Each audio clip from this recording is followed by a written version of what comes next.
Salut Jonathan. Bonjour. Ça va? Très bien, oui. Allez, je t'en On y va. Ouais.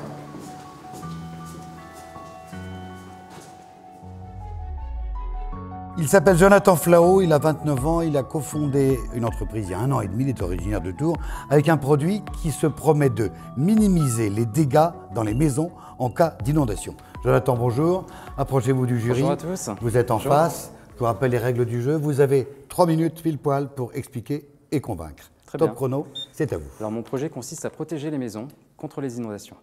Donc aujourd'hui, il faut savoir que les inondations concernent 17 millions de personnes et que ça occasionne d'énormes dommages. Et avec les changements climatiques, cela ne fera que s'empirer. Eh bien, quand on regarde ce qui se passe sur le marché, il existe déjà des protections existantes, notamment des sacs de sable ou des bâtards d'eau. Mais entre nous, qui a vraiment le temps de positionner ces protections lorsqu'il y a une inondation? Imaginez une grand-mère devoir lever ses jambes lorsqu'elle met un bâtard d'eau, un système de planche devant ses portes d'entrée. Imaginez les personnes récupérer les sacs de sable et les placer devant les portes d'entrée. Eh bien, les protections ne sont pas assez réactives face au risque d'inondation. Eh bien, notre réflexion s'est basée sur l'ouverture des portes. Dans nos habitations, les portes et les fenêtres s'ouvrent vers l'intérieur pour accueillir les personnes. Eh bien, nous, on s'est dit, quel est le seul objet dans une maison qui s'ouvre vers l'extérieur? Il s'agit tout simplement du volet. Eh bien, on a repensé le volet en lui apportant des fonctions complémentaires.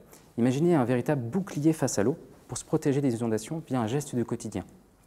Maintenant qu'on a une protection qui est permanente, il fallait la rendre connectée, la rendre autonome, donner un véritable instinct de survie à votre maison. Eh bien nous, on a trouvé la solution. Il suffit tout simplement de relier nos volets au système d'alerte local. Il s'agit tout simplement de caméras intelligentes qui vont détecter un niveau d'eau, qui vont envoyer une alerte à notre volet, et via une mécanique, il va tout simplement se verrouiller de lui-même, un peu comme une porte coupe-feu. Il nous sera des portes coupe-inondation. Donc on va aller plus loin dans la démarche, c'est qu'aujourd'hui, avec l'IA, on peut communiquer les données. Elles vont cogiter entre elles. C'est-à-dire que les propriétés d'un objet A peuvent cogiter avec les propriétés d'un objet B. Eh bien, dans notre situation, les maisons vont pouvoir se connecter et communiquer entre elles. Et de véritables quartiers vont pouvoir se disposer entre eux et avoir cet instinct de survie pour se protéger autonomement, en toute autonomie. Donc ce projet il consiste à répondre à un besoin précis, notamment dans les communes, on a une obligation et un cadre légal. Il s'agit du plan de prévention risque inondation. On a justement des travaux qui sont obligatoires et on a à côté une subvention. Eh bien, mon produit va à la fois répondre au plan de prévention et également être subventionnable par le fonds Barnier. Vous êtes en avance, vous avez encore 1 minute. La mécanique elle-même, je me permets, la mécanique elle-même, vous changez mon volet? Alors, les volets actuels, on va les remplacer par nos volets et un geste du quotidien suffit. C'est-à-dire que la mécanique reste manuelle. On peut ouvrir ou verrouiller son volet via le geste du quotidien. Mais nous, on veut y ajouter des ventouses magnétiques sur le côté. Donc ces ventouses magnétiques fonctionneront sans électricité. Elles vont recevoir le signal en amont. Un maire, depuis sa commune, pourra avertir à la fois les usagers via un SMS, mais pourra protéger toutes les infrastructures, les hôpitaux, les écoles, et protéger tous les établissements publics depuis son domicile. Et nous, on va proposer cette option aux clients pour pouvoir protéger ces maisons.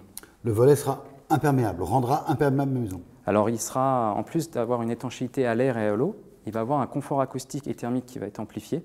Et il va également être dissuasif face au cambriolage. Merci, 3 minutes pile poil. Les questions du jury, messieurs, mesdames, madame, c'est à vous. Moi j'ai une question, ça se ferme automatiquement, ça détecte en fait qu'il y a un enfant entre... Alors la fermeture se fait manuellement, effectivement, le bras est mécanique. C'est-à-dire que la porte va se verrouiller tout doucement et va compresser par la suite.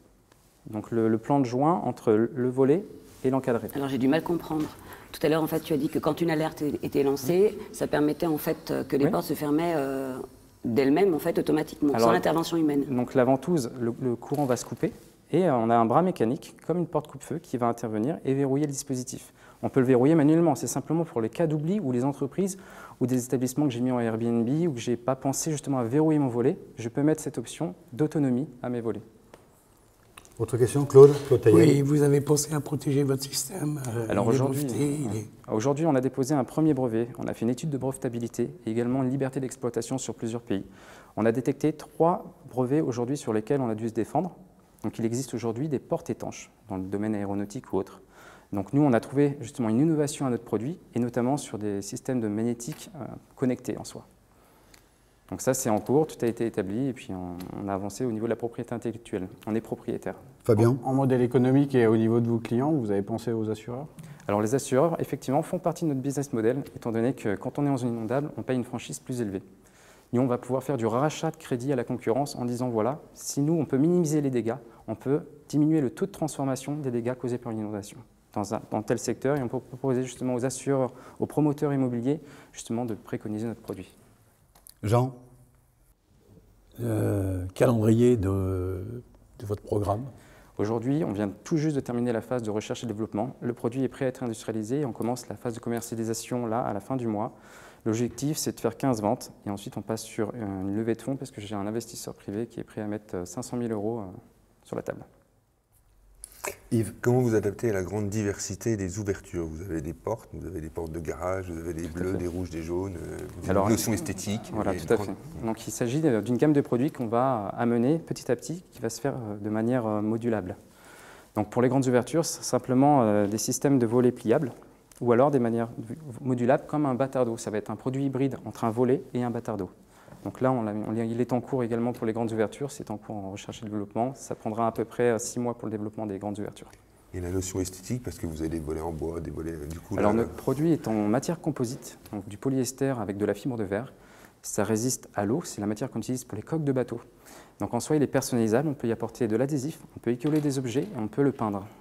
Donc cette personnalisation va pouvoir être apportée à l'esthétique du produit. Vous avez déjà des protos qui sont installés, vous avez un showroom où les gens peuvent aller. Alors j'ai aujourd'hui 2 maisons test, une placée en zone inondable et une placée non loin d'un aéroport en zone de cambriolage. Les deux ont été posées, approuvées par les clients, dont j'ai fait signer un contrat de confidentialité bien sûr. Et le produit est visible, j'ai des vidéos et un prototype en taille 1 et j'en fais construire un en taille 0,5 pour le présenter lors de plateau. Jonathan, le prix? Alors, une porte. Une porte aujourd'hui est à 3 000 €, sachant qu'elle est subventionnable à hauteur de 40% pour le particulier et 20% pour les entreprises de moins de 20 salariés. Et je peux aller jusqu'à combien de mètres d'inondation? Alors aujourd'hui, une inondation, il faut savoir que c'est à peu près 1,30 m. Nous, notre produit va rendre étanche toute l'ouverture. Ça peut monter jusqu'à 2 mètres. Non, ça n'existe pas les inondations de 2 mètres.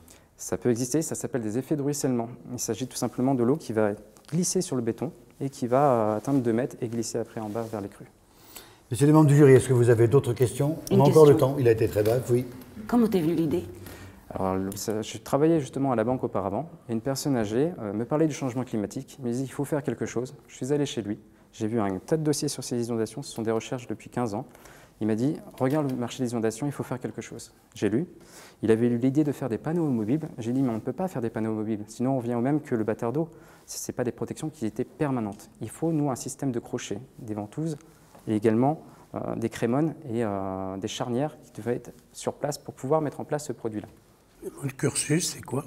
Alors moi, je n'ai rien à voir dans le domaine aéronautique. J'ai fait un master marketing, innovation des services et comportement du consommateur. Mais dans l'équipe, j'ai une personne dans l'aéronautique et quelqu'un qui est conducteur de travaux pour allier les compétences industrielles dans le monde du BTP. L'équipe, vous êtes 3 actuellement? On est 3 associés et 6 personnes au total, donc 3 associés et 3 responsables techniques.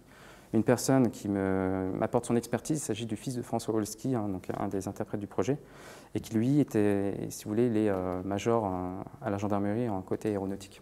Une dernière question. Qu'est-ce qui vous manque le plus du coup? Ce qui me manque le plus aujourd'hui, c'est de la compétence de design et embaucher. J'ai besoin d'embaucher des commerciaux, juste embaucher.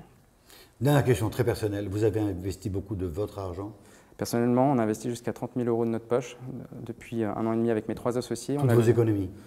J'ai vendu ma voiture, personnellement. J'ai vendu ma voiture. Donc vous êtes mouillé jusque-là? Oui, bah après, il faut prendre le risque. Une start-up, c'est... Il avait sa porte. Sans jeu de mots. Voilà. Non, mais une start-up, pour moi, c'est sauter d'une falaise, construire un avion et décoller avec. On la connaît bien, cette image. Ouais. Merci. Merci Jonathan, je vous en prie. Regagnez Merci à vous. La salle de repos tout à l'heure, juste à côté. On peut l'applaudir. Bravo.